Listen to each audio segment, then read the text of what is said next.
And I feel sorry for Nigeria, very sorry, for a strategic reason, that if South Africa and Nigeria could solve their politics quickly, Nigeria has the biggest population of black Africans in one space.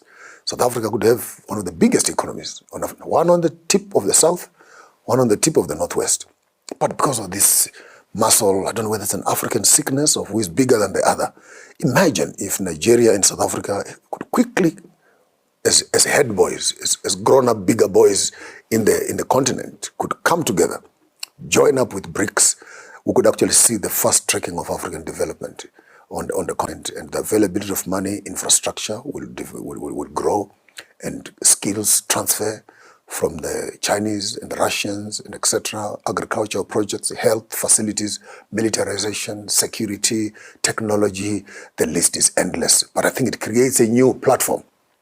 As the Americans and the Western economies have their doves, where they go divorce, where they go there and they hit their glasses of cheers, the multi-bankers of Switzerland and all the big dogs of finances deciding what they must do with Africa. BRICS gives us a new table where we can come together as poor countries, quote-unquote, third world countries, quote-unquote, sanctioned countries, quote-unquote, junk economies.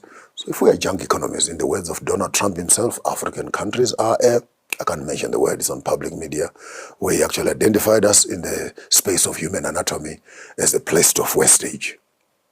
Now, since we are, how about we come together as junk economies and gather our strength around our weakness and see how we can formulate a new platform of financial exchange. And I think that it's a great space of appreciation where we're going to be seeing a new type of money, new type of interest, and a whole revitalization of African economy. My only prayer is, while this facility is coming into space, our African governments will not use it for borrowing money using our state ledger, and they get the money for their personal aggrandization, putting us again into the wheel of corruption, which has been a haunting space from where we are coming from.